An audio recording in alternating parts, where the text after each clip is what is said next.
Boa noite, gente. Estamos chegando para um momento muito especial, somente com os pais da terceira série do ensino médio. Sejam todos bem-vindos. Vamos entrando, que nós já estamos aguardando para dar início a essa conversa com a doutora Bianca.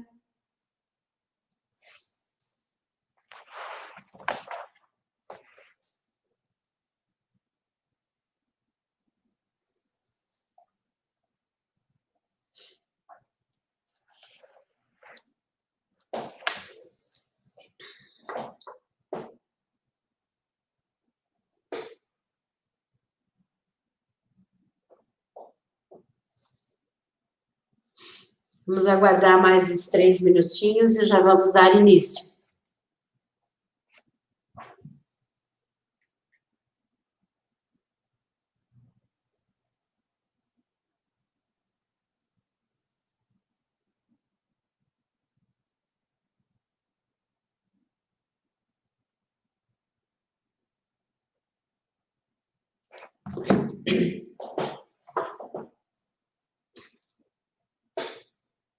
Boa noite, gente.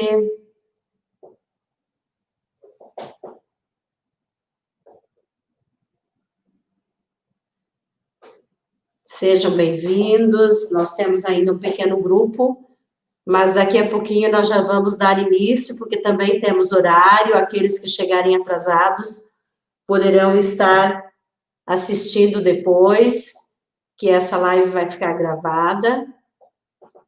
Mas nós temos horário para dar início, até por conta de que nós temos algumas questões para serem respondidas, certamente surgirão outras.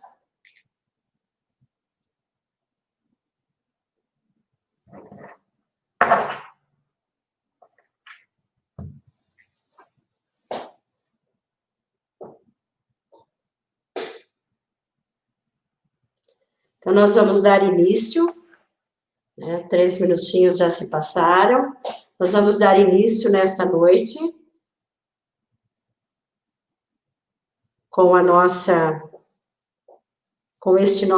neste nosso encontro, colocando-nos na presença de Deus e colocando, sobretudo, os nossos agradecimentos, os nossos motivos de alegria, as nossas expectativas, as nossas frustrações, as nossas perdas, tanta coisa que nós vivemos intensamente neste tempo de pandemia em família, ou junto aos nossos amigos também, as pessoas queridas. Então, vamos colocar tudo isso diante de Deus, colocar o nosso coração com as nossas esperanças, com os nossos medos e as nossas expectativas, e pedir que o Senhor nos acolha e possa, e possa acalmar o nosso coração num momento tão conturbado que nós ainda estamos vivendo, né? E sabemos que o tempo, ele é transformador e ele não depende da duração, né? Ele pode ser longo ou pode ser curto, mas ele é transformador, né? Então, vamos aproveitar também até mesmo esse tempo da pandemia, esse tempo de espera, e fazer deste momento um tempo de esperançar, né? É uma esperança que é dinâmica, né? Quando nós falamos que é tempo de espera, a impressão que dá é que nós paramos no tempo e ficamos esperando passivamente. E quando nós falamos que é um tempo de esperançar, significa que nós estamos caminhando nesta dinâmica, né? Estamos dinamizando esse tempo de esperança e fazendo a nossa parte, né? Acreditando que é possível. E eu acredito que é dessa forma que nós queremos caminhar, então é isso que também nós vamos colocar diante de Deus neste momento. Em nome do Pai, do Filho e do Espírito Santo. Amém. Pai nosso, que estais nos céus, santificado seja o vosso nome. Venha a nós o vosso reino, seja feita a vossa vontade, assim na terra como no céu. O pão nosso de cada dia nos dai hoje, perdoai-nos as nossas ofensas, assim como nós perdoamos a quem nos tem ofendido, e não nos deixeis cair em tentação, mas livrai-nos do mal. Amém. Sagrado coração de Jesus, confio e espero em vós. Bem-aventurada Clélia Merloni, rogai por nós. Em nome do Pai, do Filho e do Espírito Santo. Amém. Prezados pais, vocês que já chegaram para este momento, sejam todos bem-vindos. Nós, é com muito prazer, com muito carinho, que nós estamos promovendo esse momento com a doutora Bianca Stock, né, a psicóloga, que não esteve falando com vocês da outra vez, mas esteve conversando com os pais dos alunos menores, mas que ela já faz parte da família Sagrado, por isso tem uma linguagem muito próxima das nossas famílias, e os 2 encontros, né, tivemos já 2 noites de encontro com ela, e os pais gostaram muito, se sentem muito agradecidos, né, demonstraram muita gratidão, e muita satisfação por esse momento, porque certamente os ajudou muito, né, a lançar luz também sobre as angústias e sobre os medos que nós temos, lidando com os nossos filhos, com os nossos educandos, né, com os nossos adolescentes, os nossos jovens, no momento em que também nós, adultos, talvez, estamos com dificuldade até de lidar conosco mesmos diante desse tempo. Então, nós gostaríamos de que fosse um momento para vocês muito proveitoso. Se os jovens estiverem aí por perto, fiquem muito à vontade, que eles possam ficar juntos com vocês também, e vocês sintam-se muito à vontade em estar também enviando perguntas, né, ou considerações que vocês gostariam que fosse esclarecida, que a Bianca vai estar, assim, muito disponível também para estar conversando com vocês. Sabemos que vocês já estão, né, nós fizemos uma solicitação para vocês, a Giovana está entrando em contato com vocês, e isso está alimentando muito essa esperança do retorno. Então, vamos devagar, nós já mandamos informes para casa, para uma pesquisa, mas a gente gostaria, como nós estaremos iniciando na próxima semana, com os nossos caçulinhas, né, da casa, os mais velhos vão chegar depois dessa vez, os caçulinhas da casa, então a gente gostaria de dar 1,5 semanas, mais ou menos, para a gente sentir também que o clima está tranquilo, que as crianças estão saudáveis, que elas estão bem, que todos nós que estamos aqui com eles também estamos bem, para que a gente possa também trazer vocês com muita tranquilidade, cada turma em um dia, cada turma vai ter o seu dia, né, de acolhida, para brincar, para conversar, para compartilhar entre vocês. Então, fiquem assim, alimentem realmente esse momento gostoso que a gente vai estar vivendo no primeiro dia, né, na primeira semana, aqui, embora nesse tempo que exige muito cuidado, né, e à medida que nós cuidamos de nós, nós estaremos cuidando do coletivo, estaremos cuidando uns dos outros, mas mesmo dessa forma, a gente vai fazer uma acolhida, assim, muito carinhosa para vocês, tá? Então, aguardem, não se apressem, que depois da pesquisa, na próxima semana, a gente já vai começar a anunciar e fazer os preparativos para esse retorno, tá? E não se preocupem que vocês terão um longo tempo ainda aqui na escola, né? Como eu disse antes, que a experiência, né, o tempo, ele é transformador, né, e ele traz certamente muita alegria para a gente, quanta coisa bonita a gente consegue viver em tão curto espaço de tempo. Então, não se preocupe com o tempo longo ou curto que vocês terão. O importante é que esse tempo vai ser muito intenso e certamente vai valer a pena. Então, agora, nós vamos receber a doutora Bianca Stock, né, que vai estar conosco mais uma vez nesta noite, já é a terceira noite, né, Bianca? Então, seja bem-vinda também para esse grupo que é maravilhoso, são os mais velhos da casa, né, estão também com muito carinho aguardando aí a sua palavra, e podem ter certeza, prezados pais, que ela traz sempre muito carinho, muita luz também, que ilumina, né, as nossas decisões, a nossa postura, as nossas atitudes diante da complexidade do dia a dia que nós estamos vivendo aí com os nossos jovens, e enquanto família também, tá? Então, aproveitem esse momento aí de conversa. Bem-vinda. Obrigada, irmã. Uma boa noite. Obrigada pela confiança. Obrigada por eu poder fazer parte da Família Sagrado. É uma alegria, é um privilégio, né? Uma escola que tem um trabalho tão sério, tão dedicado e tão comprometido com a infância e com a adolescência, e que coaduna com que eu trabalho, estudo nas concepções de infância, de educação também e de adolescência. Então, queridos pais, uma boa noite para todos que estão comigo hoje. É um prazer conhecê-los, mesmo que virtualmente. Eu estou vendo os boa noites aqui, né, no chat.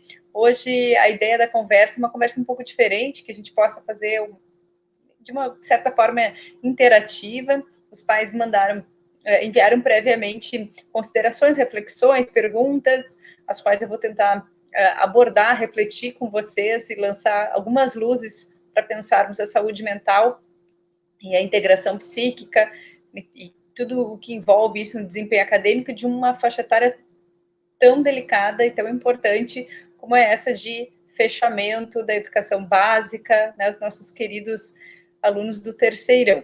Eu sou psicóloga clínica, especialmente, falo com vocês hoje desde o meu consultório, sou professora da Unicinos e faço assessoria para pais, para professores, gestores escolares, naquilo que compete à qualidade dos vínculos e toda a questão do amadurecimento socioemocional. Aqui no consultório, atendo crianças, adolescentes e adultos.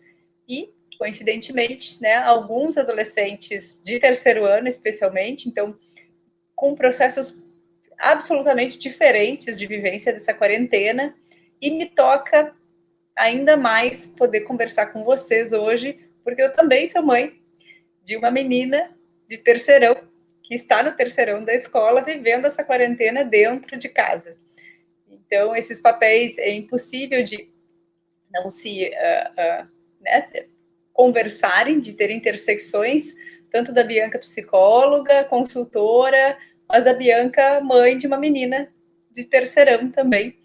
E eu hoje, durante toda essa semana, conversávamos muito em casa, e né, gosto muito de escutar o que ela tem a me dizer e refletir. Olha, eu vou conversar de novo com pais de terceiro ano, já fiz essa conversa com outros pais durante a quarentena, com grupos de terceiro ano, de adolescentes também, que é bem delicado fazer essa conversa pela internet. E como é que está sendo para vocês, para os teus amigos? É uma realidade diferente, a gente está falando de outra cidade, mas tem coisas que conversam, são características da faixa etária.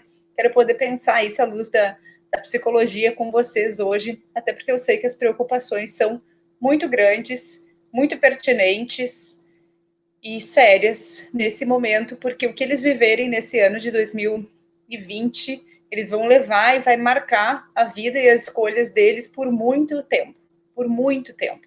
Esse ano vai ser um ano para lembrar por décadas e décadas e décadas, como eu costumo dizer, e a intensidade de viver a experiência de uma pandemia mundial, a qual a gente se vê frente a frente com medo da morte, esse medo da morte que a gente tenta negar tanto durante a vida e que a gente faz todo um esforço, né, de barreiras defensivas para criar sentido de viver e alegrias de viver e adiar, deixar essa morte lá na sala de espera, né?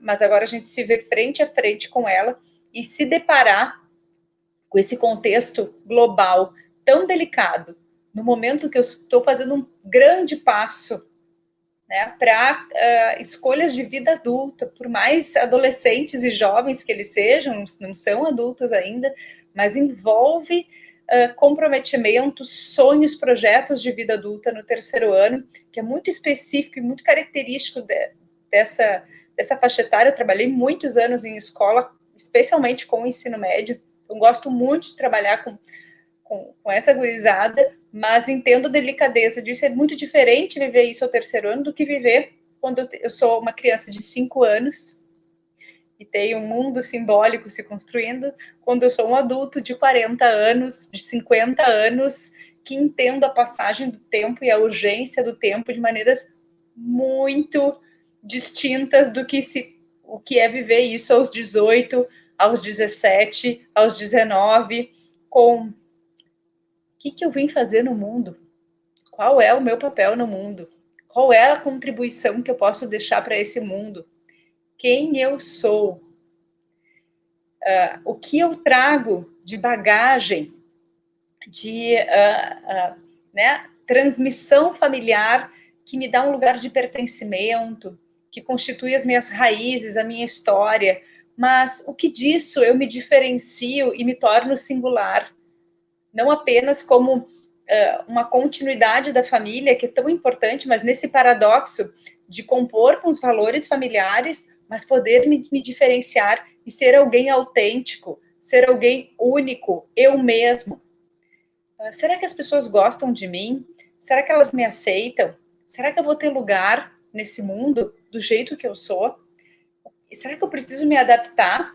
Em que medida eu tenho que me adaptar, né, a um mundo tão complexo, que é tão diferente e absolutamente diferente do mundo que nós saímos da escola e que eles estão enfrentando agora para poderem ser eles mesmos. Então, o meu convite, como fiz esse convite na terça, fiz esse convite na quarta, com pais de diferentes faixas etárias da escola, hoje o meu convite é o mesmo para vocês, pais que estão aqui comigo esta noite, que a gente possa colocar primeiramente os sapatos dos nossos filhos, empatizar com o que eles estão vivendo e sentindo, para que a gente possa também observar a nossa ansiedade e entender o quanto que a nossa ansiedade, como adultos, como pais, que querem ver eles se resolvendo na vida, tendo objetivos, ajuda ou atrapalha esses processos. E os adolescentes não são iguais, não tem receita, então a gente pode identificar, desculpa, alguns sinais de risco, de alerta, de sofrimento, que eu vou trazer hoje aqui, mas entendendo que esses processos são muito particulares. E também conversam com o que se passa dentro da casa de cada um.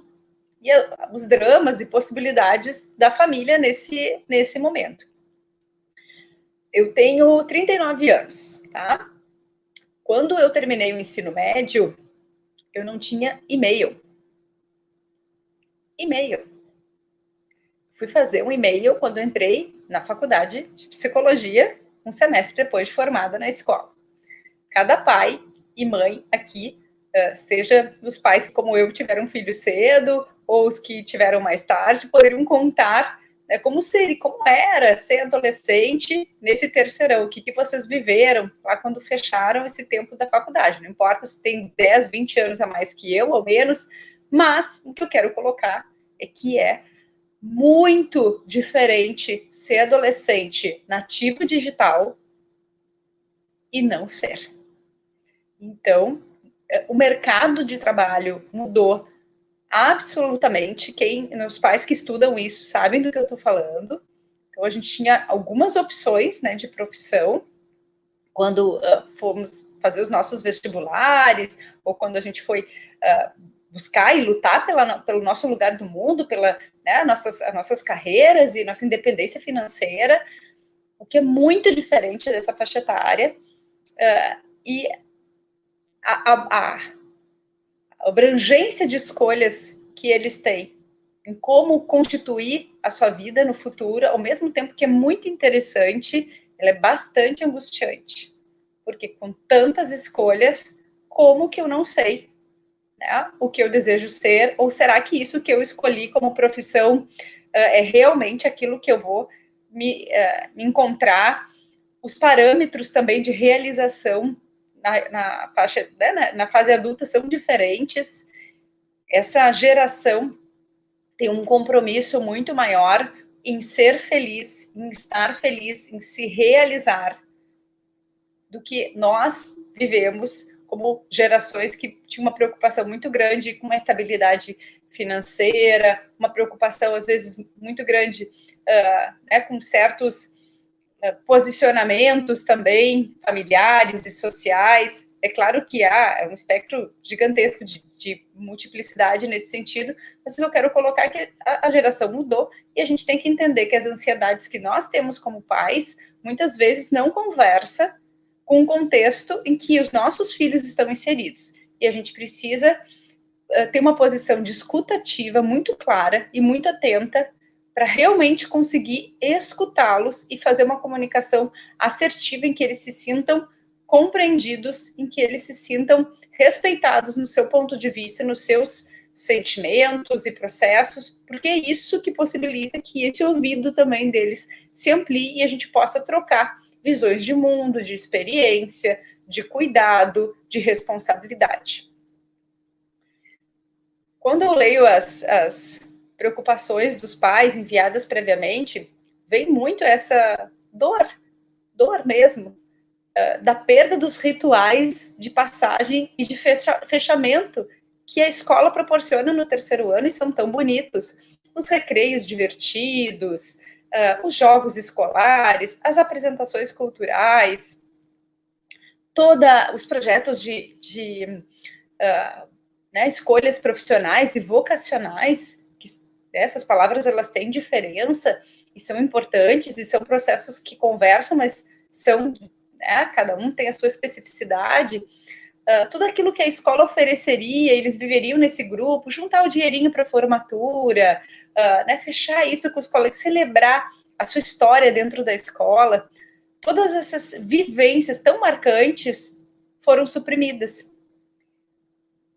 Se a gente não consegue fazer luto dessas experiências também como pais, e que para eles está muito difícil, porque agora em agosto e setembro é que bateu muito forte a tristeza nos adolescentes, porque eles realmente caiu a ficha, como diria, né, nós do tempo do orelhão, caiu a ficha de que esse é o nosso 2020, e que mesmo eles retornando com todos os cuidados, protocolos, ainda assim não é aquele ano que eles sonharam lá em março, e que nem imaginavam que na metade de março tudo isso viraria de cabeça para baixo. Então a tristeza veio muito forte. Eu quero conversar um pouco com os pais quando essa tristeza ela é sinal de risco, né? É um alerta de um sofrimento mais patológico, e quando não, e o que a gente pode estar oferecendo como suporte ambiental, como manejo ambiental, para que esses lutos possam acontecer. Como assim esses lutos possam acontecer? Uma das grandes competências socioemocionais da vida é a capacidade de se entristecer. Nós estamos num tempo social em que adultos, crianças e jovens não podem ficar tristes. Abre a felicidade, né? Todo tempo a gente tem que estar mostrando que está bem nas redes sociais, e fotos disso, e foto daquilo. Quem é que tem a permissão para se entristecer? Porém, é fundamental que a gente se permita viver processos de luto, de deixar perder, se frustrar as expectativas que tinham, por mais que isso possa doer, porque é justamente quando a gente faz luto que a gente consegue recriar uma força interna, criadora, criativa, para transformar esse limão numa limonada um pouco mais doce e possível de ser vivida. Como assim? Olha, talvez não seja possível fazer a formatura como se sonhou, como se esperava, como aconteceram nos outros anos, em função de aglomeração, de protocolo sanitário e da segurança da vida dos adolescentes, das pessoas das suas famílias, dos professores. Mas é possível a gente viver esses momentos e garantir esses rituais de passagem que ajudam a dar sentido e construir narrativa e alavancar um passo a mais para o futuro deles, né? Eu consigo abrir bem uma nova etapa da minha vida quando eu fecho bem a etapa anterior. Quando eu empacoto com um laço de fita o processo anterior, eu consigo abrir espaço dentro de mim para um desafio novo. Quando as coisas não são vividas com esses rituais simbólicos tão importantes e que na nossa sociedade estão repletos de rituais simbólicos, né? Poderia citar vários aqui, mas nesse recorte do terceiro ano, é possível, entre os pais, ter um diálogo com a escola e criar alternativas que sejam viáveis, factíveis e que façam sentido para a realidade cultural, afetiva da comunidade do sagrado. Por exemplo, é possível pensar uma celebração que seja virtual, né, de uma outra forma agora, e depois no ano que vem, no outro ano, quando for possível ter, né, esse contato mais próximo, celebrar de novo de uma outra forma. A escola, e é muito importante que os estudantes escutem isso, especialmente dos pais. Vocês fazem parte de uma comunidade escolar que agrega, que tem senso de comunidade, que convoca esse senso de comunidade. Uma das experiências mais bonitas que eu vivi em tantos anos de consultoria foi justamente no Colégio Sagrado, numa quarta-feira, jogo do Inter acontecendo, nós com uma palestra agendada sobre qualidade de vínculos e disciplina positiva, e um auditório com quase 600 pais, sendo acolhidos por toda a equipe diretiva na porta do auditório. Isso em Porto Alegre é impensável. Numa quarta-feira à noite, lotar um auditório com pais comprometidos e com um senso de acolhimento e de...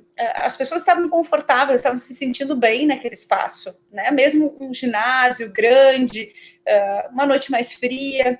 E eu fiquei muito tocada, e ali eu entendi. Eu disse, essa escola constrói comunidade escolar, de fato. E isso se constrói na experiência, no ato, né?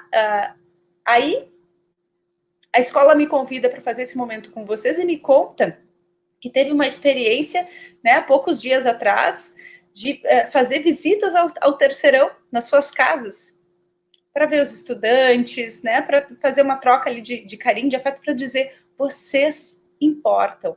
Gente, isso é raro, isso é muito raro. E isso mostra que os filhos de vocês vão fazer parte dessa escola, independente do fechamento do ano letivo, e que a escola vai estar de portas abertas para recebê-los quando for de forma segura, né, poder fazer essas celebrações, tanto nos jogos do outro ano, né, nas atividades que a escola tem culturalmente no seu calendário, que vão ser muito bem acolhidos e recebidos. Esse senso de pertencimento, ele não é um detalhe, ele faz sustentação emocional, porque a gente só consegue viver processos de luto e só consegue viver, né, assim, o deixar as expectativas e a frustração chegar para poder criar algo novo quando eu me sinto amparado pelo meu ambiente. E esse amparo, ele é tanto da parte dos professores, da equipe diretiva, coordenações, né, da escola, quanto dos pais. Então, a nossa fala não pode ser uma fala de desespero, uma fala catastrófica para eles. E agora? Como vai ser? A gente pode estar sofrendo que eles não estão vivendo essas experiências, mas a gente não precisa olhar para os adolescentes com pena. E eu sei que isso é difícil, porque dói. Mas um olhar de pena, ele não é um olhar encorajador. Eles podem nos perceber tristes e empáticos com eles. Mas que no nosso olhar tenha esperança de futuro e a crença de que eles são capazes, e eles são criativos, e os adolescentes são muito criativos, para lidar com essas situações de forma das mais diferentes possíveis, né? E que vão fazer sentido para eles também. Então, isso acalma, isso também ajuda na integração psíquica. Quando eu estou num ambiente e que eu não tenho rede de afetos, em que eu não me sinto amparado na minha dor, a tendência é lutar contra o luto. Como que a gente luta contra o luto? É como se a gente colocasse, eu tenho tanto medo de me entristecer, que eu acho que eu vou quebrar. e eu vou sucumbir junto com a experiência. E eu entro em processos mais graves, que são processos melancólicos. O que são esses processos melancólicos? É como se eu guardasse aquilo que eu já perdi dentro de mim e aquilo começa a corroer. Quando a gente não consegue fazer luto, eu não me permito a criar e recriar nada, porque eu ainda estou preso àquela expectativa anterior. E eu não solto aquilo, porque eu acho que se eu soltar, eu vou quebrar junto.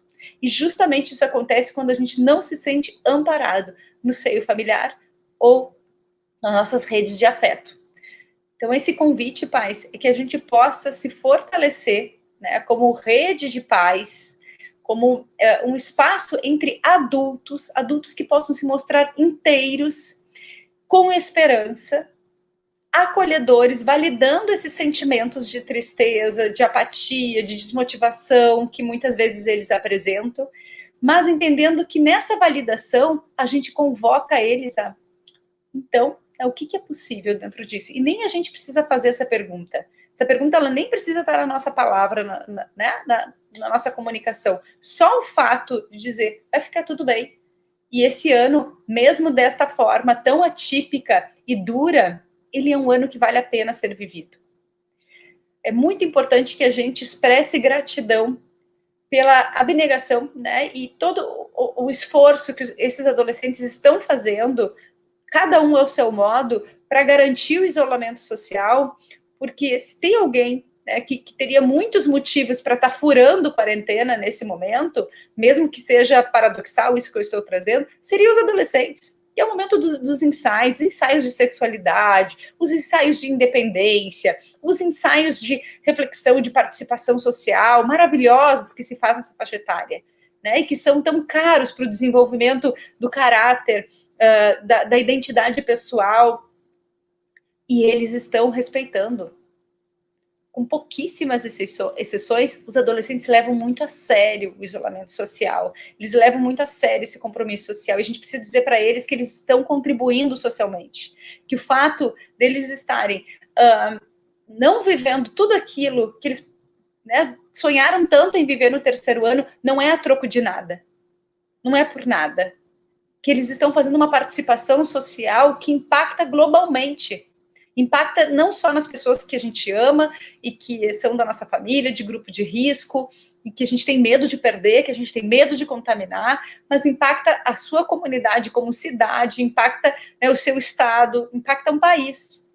Então, que eles entendam o sentido e o significado do ato, assim como é muito importante, porque isso é cuidado, que eles entendam no retorno para a escola que a gente não usa máscara ou faz os protocolos de higienização tão necessários porque alguém manda.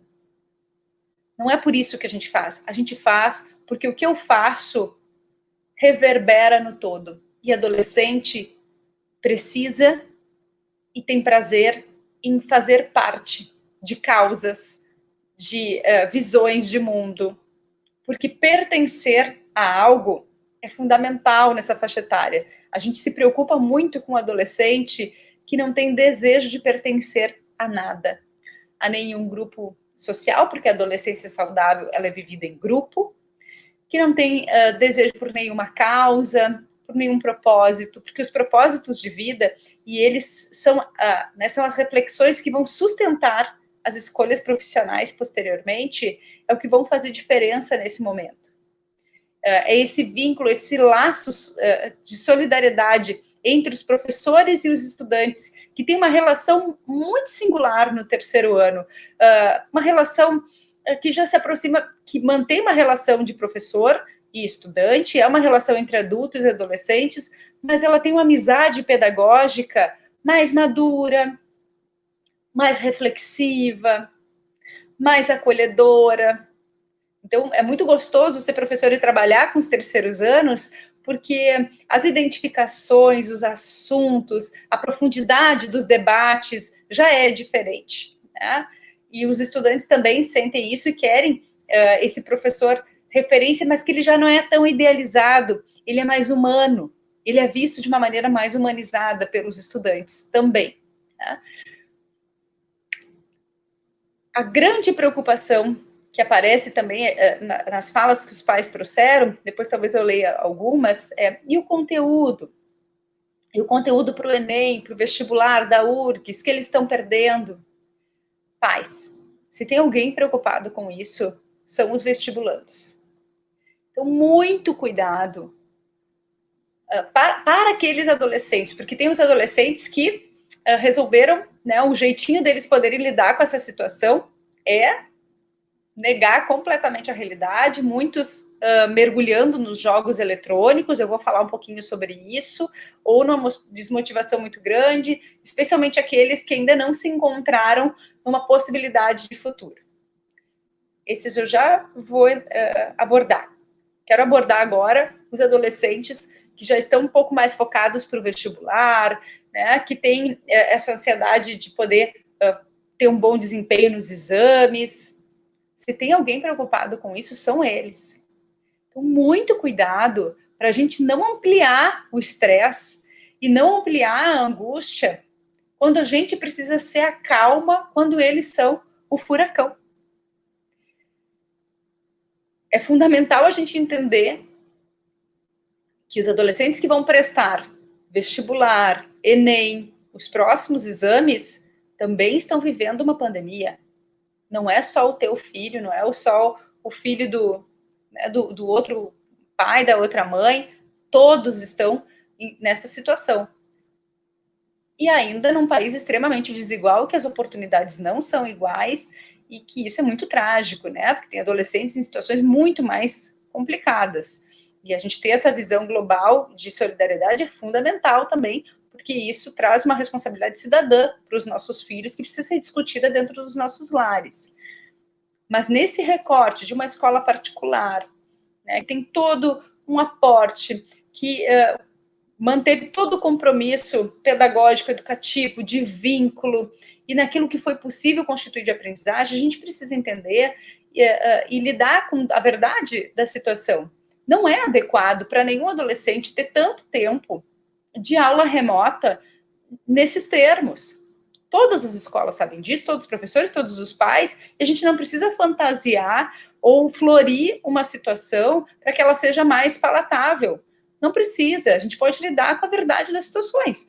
O que as escolas fizeram foi um grande, maravilhoso e belíssimo esforço e que vai mudar muitos os parâmetros de educação para que a gente pudesse manter esses lugares de pertencimento, de qualificação dos vínculos e as aprendizagens nos níveis que elas foram possíveis, entendendo que o isolamento deprime, que o isolamento desmotiva e que nada substitui o contato humano, especialmente quando a gente fala de criança e adolescente. O desejo, e os adolescentes me falam assim, Bianca, eu fico muito triste, porque eu sei que eu não vou ver mais meus professores. Eles têm um carinho muito grande pelos professores, assim como os professores têm muita saudade deles também, né? Então, pensando numa escola que tem a possibilidade, como o Sagrado, em Bento, com bandeira laranja, de poder fazer esse retorno com cuidado, também entendendo que não são todos adolescentes que vão poder voltar nesse momento. Alguns, por serem grupo de risco, por estarem com pessoas de grupo de risco na família, a família vai entender que ainda não é o momento, que vai continuar no remoto, e está tudo bem, né? As famílias têm o direito, e isso não é paranoia, isso não é neurose, que exagero, não, todos os protocolos sanitários precisam ser levados na risca nesse momento. E as famílias vão poder pensar se sentem seguras para enviar os filhos nesse momento ou não. E a escola entende, a escola respeita isso, né? Então, em relação a conteúdo, tanto vestibulares das federais, as federais que ainda não são só pelo Enem, né? O Enem, os vestibulares das particulares, eles hoje exigem, além da bagagem do conteúdo, que sim, tem uma parte que é de memorização e acúmulo, mas os vestibulares mudaram muito. Conversem com qualquer professor, né? Com qualquer coordenador pedagógico.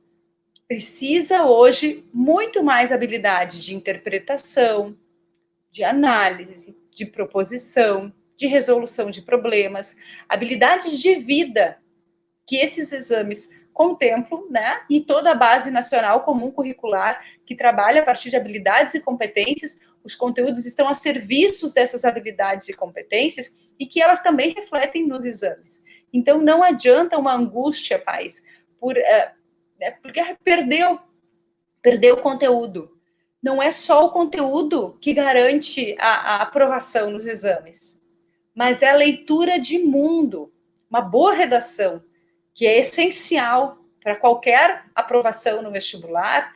Ela, além de ter toda uma organização de texto, de gramática, ela implica um adolescente que sabe fazer interpretação da realidade, que sabe ser propositivo. Então, agora é o momento da gente envolvê-los nessas resoluções de problema e escutar as suas leituras de mundo, as suas leituras do que está acontecendo. Essa conexão com as suas emoções, de autorregulação de emoção.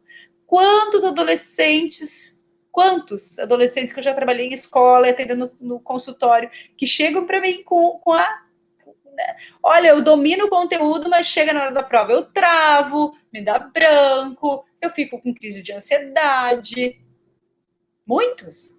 Que não é uma questão cognitiva, né? É uma questão emocional, de fundo emocional.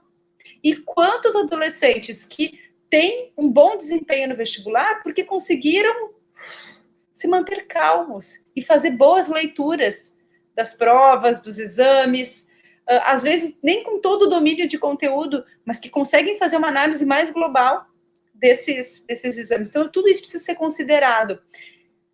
Que nós não sejamos aqueles que vão aumentar a ansiedade e a preocupação dos adolescentes.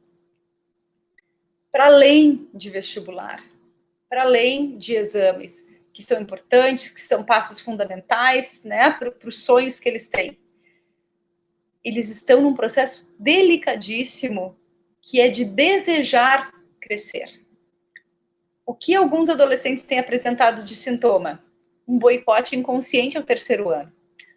Até adolescentes que vinham com bons resultados acadêmicos na escola, começaram a ir super mal nas provas, e ali não está só a questão de serem aulas remotas e da desmotivação que o isolamento social provoca e das tristezas. Também se coloca boicotes inconscientes de eu não quero passar porque eu não quero terminar algo que eu não consegui viver.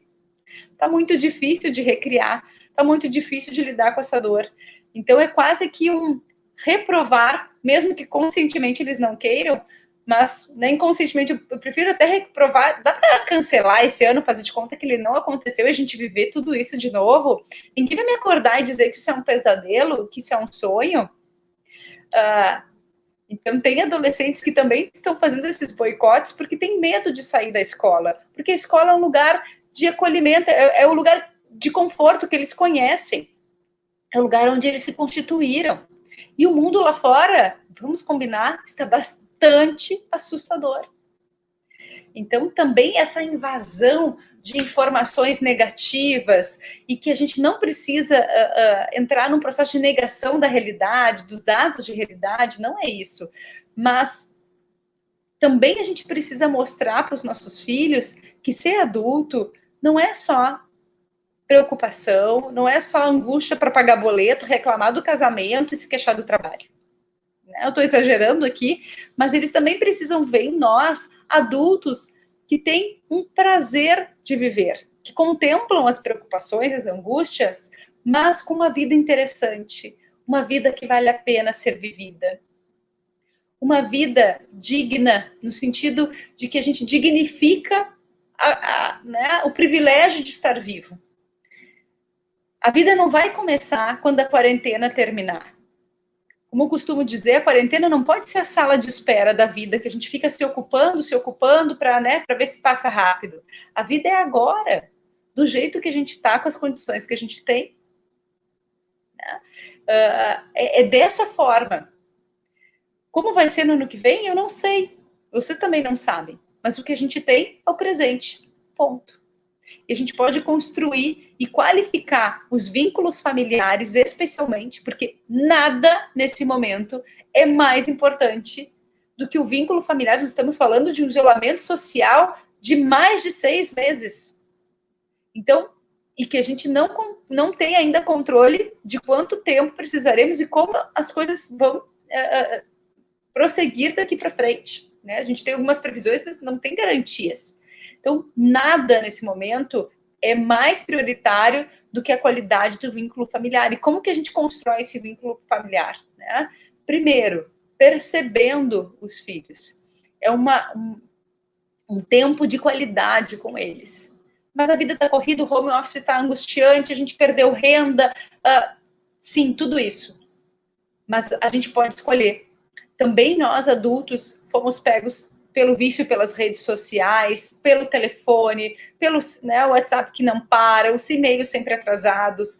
E os adolescentes percebem isso, e percebem as nossas incongruências, as nossas hipocrisias, as nossas contradições, né? Então, valorizar esse tempo de qualidade com eles, de uma escuta que ela é verdadeiramente escuta, que a gente não precisa ficar explicando, dando conselho, justificando, né, as situações, ou dizendo o que o outro precisa fazer. A gente precisa qualificar essa escuta, em que às vezes é só um amparo.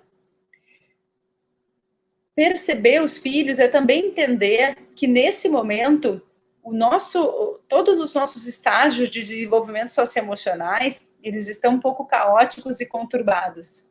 Assim como os adolescentes vão se mostrar muito independentes e muito proativos para algumas situações, para outras vão mostrar comportamentos bastante regressivos, que é precisar desse colo mesmo. Que você tá no sofá e daqui a pouco vem e te abraça e pede colo como se fosse uma criança pequena e que há tempo já não pedia, né? E que tá tudo certo. Quando a gente está numa situação de muito estresse emocional, de trauma e de medo, de angústia, a gente tende a voltar para os estágios mais primitivos do desenvolvimento, porque isso não é fase de videogame, tá? Não é passa uma e a gente, né, deixou aquela para trás. Tudo precisa de manutenção. E a gente pode voltar a precisar de manejos ambientais, né, das pessoas com as quais a gente se relaciona, que são são anteriores do desenvolvimento psíquico. Então, que a gente possa estar atento a isso. Agora, se o meu filho vem apresentando uma tristeza excessiva, crises de ansiedade frequentes, que com controle de respiração, experiências de mindfulness, né, da gente poder se conectar com o momento presente, que conversando, não estão sendo apaziguadas. Choros compulsivos que nada ajuda a se sentir melhor. Muito desânimo e muita desesperança em relação ao presente e ao futuro. Situações de automutilação, como cortes na pele, arrancar cabelo, arrancar sobrancelha, cutucar ferida até, ou sintomas psicossomáticos, como fica doente todo o tempo, né? Situações de pele, gastrite, ou outros sintomas somáticos, né? Quando o corpo está dizendo. Isolamento excessivo dos colegas. Não está falando com nenhum colega. Não está falando com ninguém da sua turma. Autodepreciação constante. Tudo isso eu digo de forma exacerbada, porque um tanto todos talvez venham a apresentar, né? E muita desconexão também com a família é momento de pedir ajuda. A gente precisa desmistificar o cuidado com saúde mental. A gente está no Setembro Amarelo, mês que a gente fala tanto sobre a questão do suicídio, né? Rompimentos de relacionamento amoroso nessa faixa etária, todo alerta, sinal piscante, porque são gatilhos. Rompimento de amizades que tinham uma intensidade maior também é sinal de alerta.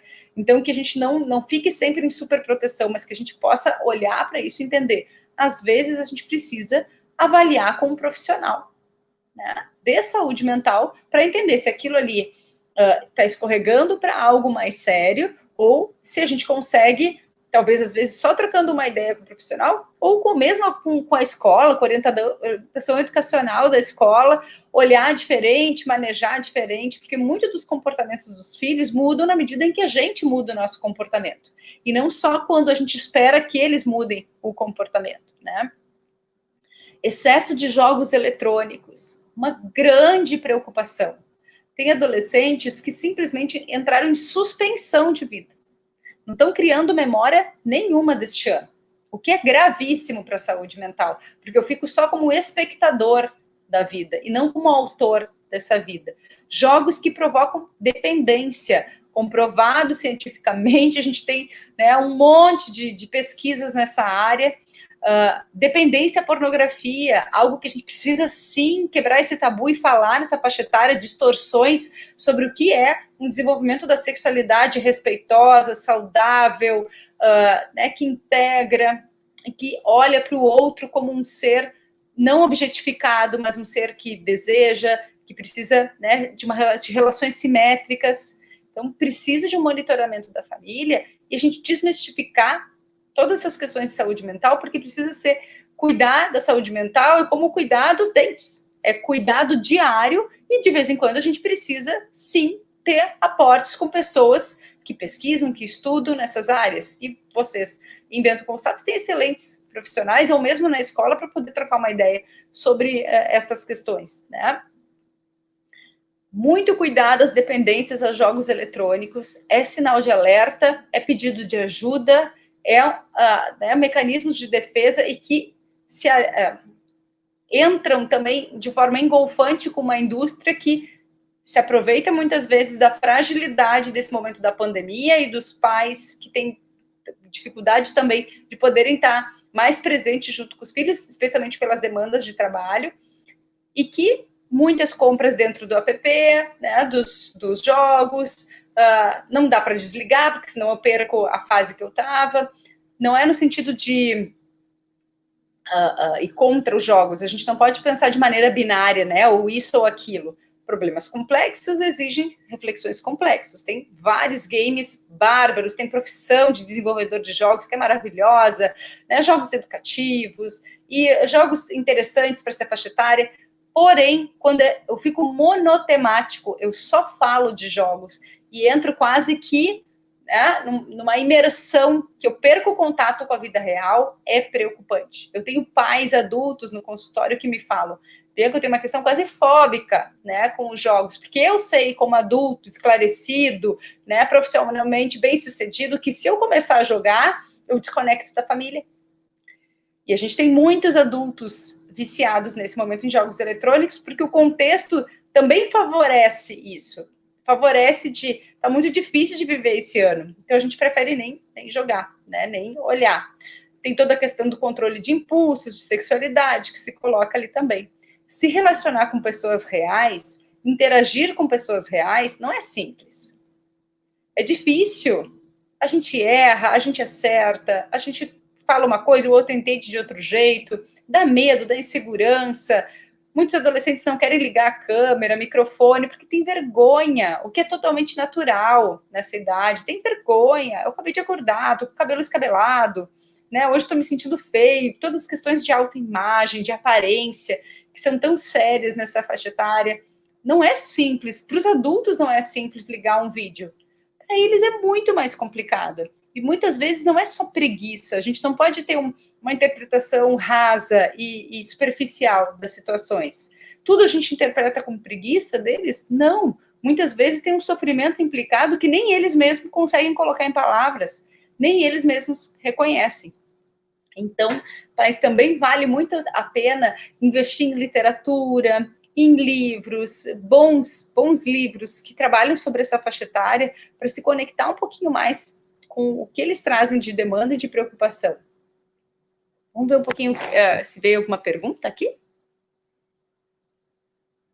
Como saber diferenciar tranquilidade de negação de luto? Geralmente, a negação de luto, ela não vem como um sintoma de tranquilidade, é o contrário, tá? Habitualmente, não estou falando sempre. A negação do luto, ela vem por um ocupar-se da vida. Os adultos são mestres em fazer isso. Como? Encho a minha agenda de compromisso, me ocupo, respondo a demanda do vizinho, do parente, da minha irmã, do meu pai, do não sei o quê. Estou sempre resolvendo o problema de todo mundo, que é justamente para eu não ter tempo de me encontrar com os meus vazios, com as minhas dificuldades, com as minhas dores. Então, essa agenda lotada, muitas vezes, esconde uma vida que, neste momento, está vazia, que está dolorida. Quando, habitualmente, as coisas também tendem a bugar, né, a dar problema? Quando a gente vai dormir, que é o momento de se encontrar consigo mesmo. Os adolescentes fazem muitos sintomas de sono, e isso cresceu bastante na pandemia. Não só pelo excesso de telas, que prejudica, né, toda a questão do hormônio do sono, de conseguir adormecer, mas também porque é o momento de se encontrar com os próprios pensamentos e com as dores. Nós, adultos, quando a gente vai dormir, às vezes vem os problemas que a gente não resolveu, as respostas que a gente não encaminhou, as contas para pagar, né, tá tudo ali bem na hora que a gente vai dormir, tava tudo bem antes e pá, vai dormir e começa a preocupação com os pais, né, que são idosos, e etc., com emprego. Então, o sono, a qualidade do nosso sono, reflete muito de como a gente leva a vida acordado, de como a gente leva a vigília, de como a gente está podendo se haver, ser generosos, né? Sermos generosos com a gente mesmo, com os nossos pensamentos durante a vigília, com as nossas emoções. Viver uma vida robotizada, mecanizada, operativa, não perdura para ninguém. Ela perde a validade em pouco tempo, especialmente nessa condição de isolamento social, que tem poucas válvulas de escape, de lazer, que são integrativas, né? A gente vai se dissociando o afeto da vida cotidiana durante estar acordado, e isso vai refletindo no sono também. Então, eu queria voltar um pouquinho na questão dos vínculos familiares e da qualidade dos vínculos familiares. A gente olhar com mais carinho, com mais apreço o momento das refeições, que é o momento da gente estar junto. Alguns convites que a gente vai fazer para os adolescentes de poder papear, espichar, não perder as oportunidades que quando eles trazem um assunto, quando eles trazem uma ideia, que a gente também consiga ampliar esse assunto, entender que ali, às vezes, tem uma pista de como a gente entra um pouquinho mais no mundo deles. O envolvimento nas tarefas domésticas é fundamental. E, mas meu filho não faz, é sempre uma briga. Enquanto a gente fizer por eles, eles não vão fazer. Então, primeira coisa. Se a gente reclama, dá sermão e continua fazendo por eles, a gente não muda a situação. Não é assim que a gente motiva encorajando e não enchendo de crítica e dizendo, porque ninguém me ajuda, porque eu vou me embora dessa casa, porque eu fico sobrecarregado. Não é por aí. É entendendo que a gente precisa reunir, sentar junto, colocar o problema no centro da mesa e dizer, são essas tarefas que a gente precisa fazer. Aqui nessa casa nós somos uma equipe, a gente está num momento delicado, social, que a gente precisa passar por isso juntos. E como cada um vai poder fazer sua parte. Os adolescentes precisam se sentir aceitos, eles precisam se sentir importantes, engajados, envolvidos na situação, porque isso também levanta a autoestima. Isso também aumenta o senso de alto valor, que é fundamental nessa faixa etária. Pais, como que a gente pode estar ajudando dentro de casa os adolescentes que estão com muita dúvida sobre o seu futuro após o término da escola? Não sei se eu quero trabalhar, não sei se eu quero fazer um curso superior, aonde? Será que se eu não passar numa federal, a gente vai ter grana para poder bancar ou não? Cada família, né, tem uma situação singular e diferente. É importante o compartilhamento de valores, é importante, sim, que a gente compartilhe o que a gente pensa, mas entendendo que essas são escolhas deles. Algo que sempre me chamou a atenção quando eu trabalhava com os terceiros anos, né, diretamente em escolas, pé no chão de escolas, e hoje eu assessoro muitas escolas assim, de maneira pontual, algumas permanente, mas eu já não trabalho em uma escola apenas, especificamente, né, como fiz tantos anos, mas algo que sempre me chamou a atenção, quando a gente pergunta para os adolescentes, quinhentão, terceiro ano, né? Tem muitas escolhas para fazer, porque até agora você sabia exatamente o que fazer com a sua rotina. Acordava de manhã, botava o uniforme, tomava café, ia para a escola, dava conta dos compromissos escolares, as coisas estavam postas para você. O que você já escolheu de bom para a sua vida? O que você já escolheu de significativo para a sua vida? E muitos adolescentes colocavam que até o momento não percebiam nada que tinham escolhido de importante. Que a primeira escolha importante que eles fariam seria a escolha profissional. Um pouco duro, né? Como que a gente vai fazer uma escolha profissional se a gente não testou a possibilidade de escolher outras coisas durante a vida? Então, permitir que os filhos participem das escolhas de dentro de casa, daquelas mais simples e singelas do cotidiano, né, é tão importante, porque isso também encoraja eles a terem mais repertório para fazer as suas escolhas de vida. Olha, eu falo de vários cursos, mas não sei qual que eu gostaria. Entra lá junto com o teu filho no site de uma universidade, no próprio site da URGS mesmo, entra no site lá da universidade, abre os currículos dos cursos, vamos ver junto, porque não é só o se imaginar naquela profissão no futuro. Um exercício importantíssimo da escolha profissional é olhar a grade curricular dos cursos e se perguntar, eu me vejo estudando isso que esse curso propõe? Nos próximos 4, 5 anos? Geralmente, esse deparar-se com as grades curriculares dos cursos já ajuda a clarear muitos processos. Conversar com pessoas das profissões de interesse também ajudam muito. Não existe teste profissional que a pessoa faça e diga, agora, a partir deste teste, é essa profissão que você tem que seguir.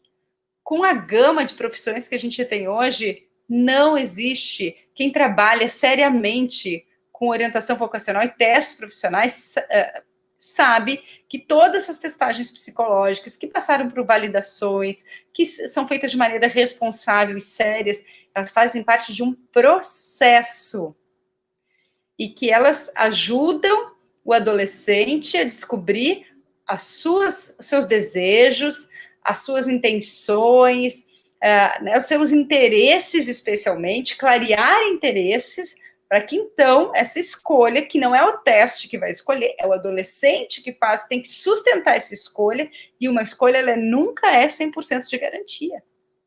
Nunca, porque ela fala de um momento da vida, ela faz uma fotografia daquele momento. Quantos de nós fizeram percursos de carreira diferentes depois de formados? Ou refletem sobre suas carreiras? Porque a vida ela é orgânica, ela é né, passível de mudança a partir das experiências e dos encontros que a gente vive. Participar de trabalhos voluntários, é claro que é complicado na pandemia, é claro que fica tudo muito mais delicado de poder oferecer, mas eles fazem maravilhas pela internet, isso ajuda muito a clarear também, né? Quem eu sou e o que eu vim fazer no mundo, quais são os meus propósitos, o encontro com a realidade do outro, conversar com profissionais de diferentes áreas, se a gente puder proporcionar isso para eles, também ajuda nesse clareamento. E a segurança de que são escolhas e que se as escolhas precisarem ser, né, em algum momento, tiverem que ser mudadas, refletidas, mais amadurecidas, elas têm condições de passarem por esse processo, né? Porque a gente banca esses processos de mudança também com eles. Eu não estou fazendo não é um decreto a escolha profissional, tá? Pais, no chat, alguma pergunta que vocês gostariam de trazer? Senão eu vou ler alguns relatos enviados. Ok? Vocês podem colocar ali uma consideração.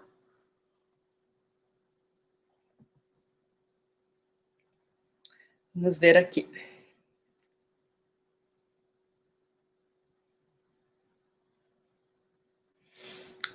Aqui.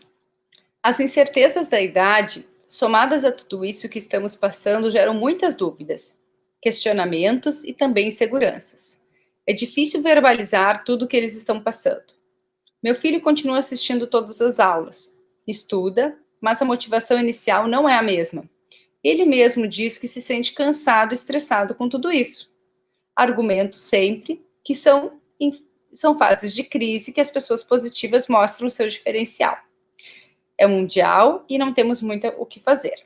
Cito sempre que em uma guerra é muito pior e que muitos sobreviveram. Eles terão coisas para contar para toda a vida. Não dá para desanimar. Tudo passa e dias melhores chegarão. Os tão sonhados encontros e festas com os amigos voltarão. Tudo é uma questão de tempo. Então, esse olhar positivo que esse pai ou essa mãe pondera aqui, dá para eles a ideia de que eu posso acreditar, eu posso apostar no futuro, mesmo no momento em que eu poderia estar cheio de esperança e de desejo por futuro, mas né, a realidade impôs um futuro que a gente tem medo. Então, que a gente possa também expressar para eles de que viver vale a pena e de que o futuro vem e de que coisas boas também estão aguardando por eles um pouquinho mais para frente. Que esse convívio, esse desfrutar da vida também é importante, que a gente vai viver sempre ele. A gente não vive só na adolescência. Claro que tem características diferentes na adolescência, mas a gente pode viver sempre. Algo que a gente trabalha muito quando a gente fala né, da parentalidade com jovens e com adolescentes é que, primeiro, nós, adultos, possamos curar as nossas feridas de adolescente. E, às vezes, inclusive, por mais estranho que possa parecer, a nossa inveja da adolescência dos filhos, que faz espelho para aquilo que a gente se encorajou a viver quando adolescente e aquilo que a gente não conseguiu viver, que a gente se limitou, ou das nossas escolhas atrapalhadas ou equivocadas, que a gente só tomou consciência em fases posteriores da vida. Então, a gente precisa curar a nossa inveja da adolescência dos filhos. Ah, não, Bianca, mas eu não tenho inveja. Um pouquinho, posso garantir que né, isso mexe com todos os pais. E agora também a gente poder desidealizar a adolescência que a gente sonhou para os nossos filhos, para que eles também não se sintam o que, de uma maneira muito peculiar, acontece, culpados de não estarem vivendo a adolescência como gostariam, porque ela corresponderia ao que os pais acreditariam que seria uma adolescência saudável. Então, também a gente precisa desidealizar o que sonhamos para eles como vivência de terceiro ano e de adolescência. Eles vão conseguir passar por essa situação e, com certeza, ficarão mais fortes, mais empáticos, mais resilientes. A gente pode se perguntar o que a gente percebe que os nossos filhos aprenderam em 2020? Como falei nas outras noites, não é o que eles aprenderam, porque esse lugar de fala é deles, né? Eles vão dizer o que eles aprenderam, eu digo o que eu aprendi, vocês dizem que vocês aprenderam, né? Cada um sabe de si. Mas as percepções, elas também podem ser contempladas. A gente pode ter um olhar mais amoroso e mais contemplativo para eles e poder se perguntar, o que eu percebo que meu filho aprendeu? O que eu percebo que ele amadureceu, que ele mudou, que ele se desenvolveu nessa situação tão adversa, que se tem uma aprendizagem para 2020, né, duas palavras para 2020, uma é cuidado e outra é crise, aprender a lidar com uma crise mundial. Se tem aprendizagem mais impactante do que essa, eu desconheço. E o cuidado é no sentido de um cuidado que ele é fruto de uma relação de conexão e de intimidade. Conexão consigo mesmo, com o seu corpo, uma intimidade com a tua alimentação, com os teus pensamentos, com o teu quarto, com a casa. Olhar para essa casa não só como uma casa dormitório, como para muitos de nós era antes do isolamento social, mas uma morada que acolhe, que contempla e que realmente tem a pessoalidade de cada um nessa casa, não é uma casa só que eu habito como uma visita. Não, eu consigo também colocar algo de mim. Eu consigo também fazer essa casa ser representante daquilo, do meu mundo interno. E me identifico porque eu contribuo, porque eu sei que tem inserções, tem participações, que seja um quadrinho na parede, uma planta que eu resolvi, que eu sugeri que a gente plantasse junto, ou essa casa ela é só do pai ou só da mãe, e os outros estão ali quase que pisando em ovos, né, numa posição de visita dentro da casa. Isso torna muito desconfortável o ambiente. Esse quarto do adolescente, né, ao mesmo tempo que tem que ter privacidade, ele também faz parte de um ambiente comum da casa, que precisa ser dialogado, conversado, né, debatido entre todos. O que eles não precisam nesse momento é que a gente mime excessivamente, que a gente infantilize-os, ou que a gente tenha pena e trate eles de forma vitimizada. Empatia não é pena. Empatia é escutativa, empatia é contemplar, né, e escutar, e estar junto, conviver nessa situação tão adversa, e encorajar o outro. Mostrar para o outro que a gente acredita que ele é capaz de lidar, inclusive, com uma pandemia mundial. A gente não vai exigir motivação e disposição para aulas remotas, né? Com tanto tempo de ensino remoto, gente, isso é irreal. Irreal porque é pedagogicamente equivocado. Porém, não é nem 8, nem 80. Não é nem super motivação e nem negligenciar e abandonar a escola e os compromissos escolares. Entender que tem momentos que a gente vai precisar recuar um pouco, momentos que a gente vai estar mais motivado, que eu tenho professores que estão se esforçando muito, que se preocupam, que gostam de mim, que se interessam pela minha aprendizagem, que também estão fazendo um esforço, e que na minha escola tem espaço para eu falar o que eu penso, o que eu sinto, que a gente vai construir jeitos possíveis e vai aprender na prática, por mais que os professores estejam sendo treinados, rigorosamente treinados, sobre os protocolos sanitários, a escola esteja com uma preparação muito séria, né, em relação a todo esse retorno, tem situações que só na prática a gente vai viver. Que só quando elas acontecerem a gente vai poder pensar soluções para elas no momento, porque é novo para todo mundo, é traumático para todo mundo, né? É diferente para todo mundo. Jóia, vamos ver mais alguma questão dos pais. Aqui. Estamos angustiados pela saudade que nossa filha sente dos colegas, professores da escola, especialmente por ser o último ano escolar. Mas estamos bem, apesar de tudo. É isso. A gente pode se sensibilizar pela saudade que eles sentem, mas entender que esse sentimento é deles. Não é nosso. E isso é respeitoso com eles. Esse sentimento é deles. Senão eu sobreponho a minha angústia ao do meu filho. E daqui a pouco eu estou sentindo por ele, na melhor das boas intenções de proteger e estar pertinho. Mas sinto por ele, e isso não é legal. Porque tira o senso de realidade. Um dos sintomas importantes que acontecem nessa faixa etária e que a gente precisa estar atento é o sintoma de despersonalização. Eu senti que eu não sou real, que este mundo não é real. É algo muito comum. É um sintoma mais preocupante, mas ele é comum, por outro lado, nessa faixa etária. E quando a gente se encontra pouco com as pessoas, quando a gente vive muito no mundo virtual, mais sinal de alerta a gente precisa ter. Então, encontrar também maneiras seguras, que respeitem os protocolos sanitários, que não tem aglomeração, mas que eles possam, de alguma maneira, estar interagindo de forma presencial, é super importante agora, porque a pandemia foi longe demais para os nossos parâmetros de saúde mental.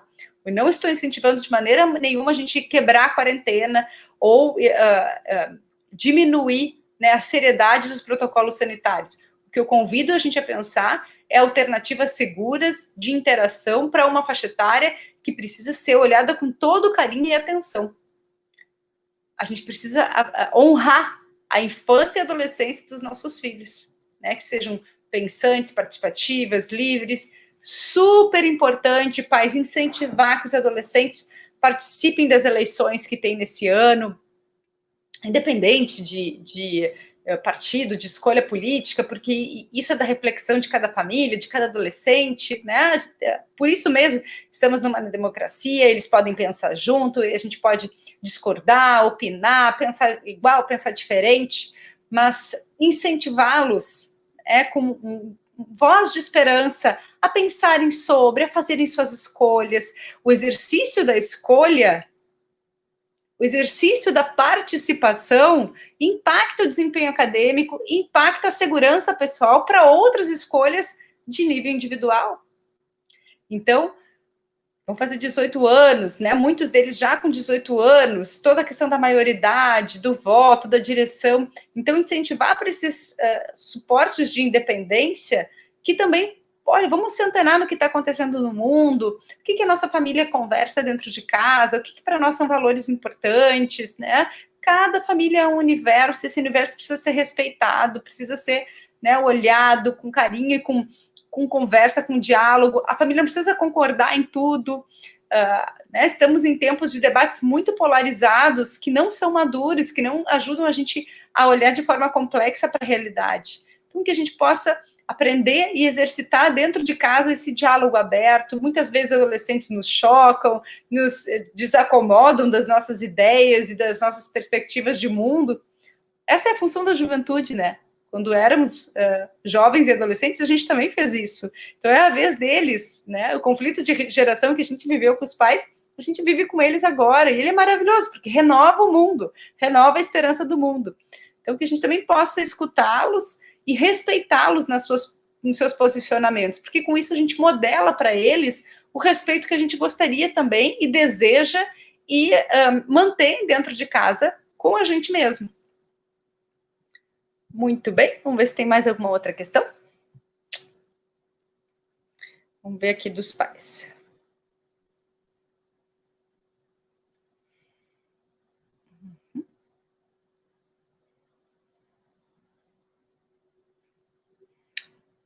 Falar um pouquinho mais sobre o retorno. Bom, a escola está preparando, como a irmã fez na abertura da live de hoje, né, todo o retorno seguro, passo a passo, com calma. Algo só que eu gostaria de trazer, que a gente fala tanto da ética do cuidado, que é essa ética da responsabilidade. De eu aprender a me responsabilizar, eu me importo, e porque eu me importo, eu me responsabilizo. No momento em que um adolescente baixar a máscara e não cumprir o acordo coletivo de cuidado com a vida do outro, do seu colega, dos familiares do seu colega e do professor, o laço de solidariedade se quebra. Então, pais, não é a escola e não são os professores que vão ensinar os adolescentes a usarem a máscara e respeitarem os protocolos. Isso precisa ser conversado, treinado, vivenciado de casa e será reforçado na escola. Se o meu filho se nega a usar máscara, se nega a respeitar esses protocolos e limitações de uso de espaço dentro da escola, significa que ele não está preparado ainda para voltar para as aulas presenciais. E precisa ainda ter um período maior de amadurecimento, de conscientização dentro de casa, porque é a vida de todos que está em jogo.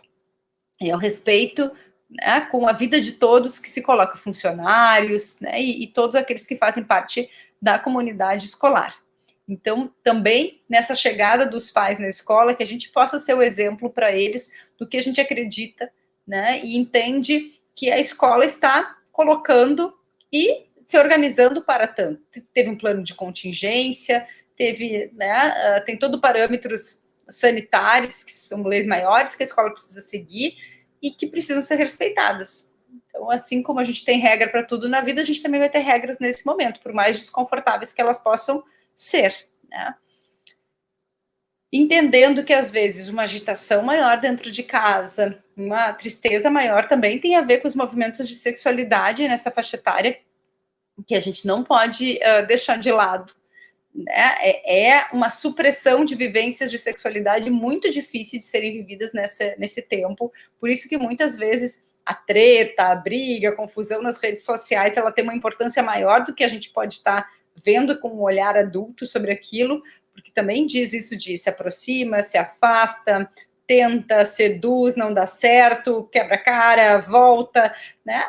Tudo aquilo que idealiza, os amores platônicos, tudo isso que a gente vive nessa faixa etária, e a dor, tanto que sentem falta de contato físico, de carinho, de toque, que também é importante. Então, que a gente possa ter espaço para conversar e não dizer para os filhos, ah, mas todo mundo está nessa situação, né, mas a gente tem problemas mais importantes para pensar, mas isso que tá ridicularizando ou diminuindo o que eles estão sentindo. Isso só vai fazer com que eles se afastem mais nesse momento da família, do que eles possam confiar e conseguir colocar, ter um espaço de confiança, um espaço de amparo para trazer suas preocupações e suas angústias.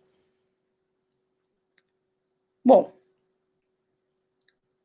penso que é por aí, gente. Teria mais um tanto de coisas para a gente poder conversar, mas a gente também não tem tantas participações dos pais aqui no chat. Acho que daquilo que a gente trouxe nas preocupações anteriores, a gente já pôde contemplar. Então, irmã, vou parando por aqui. A gente tem mais uns 5, 10 minutinhos. Não sei se teria mais alguma outra questão que gostariam de trazer, a equipe da escola. A equipe da escola também pode estar ponderando aqui no chat.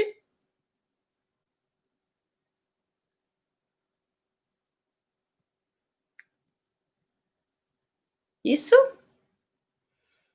Então, queridos pais, vou agradecer muito a oportunidade de estar aqui com vocês, de poder fazer essa noite de diálogo e de trocas. Eu fico à disposição para a gente continuar conversando em outros momentos, ou pelas redes sociais também, né? Pelo site da minha consultoria, que é a Vínculo Consultoria.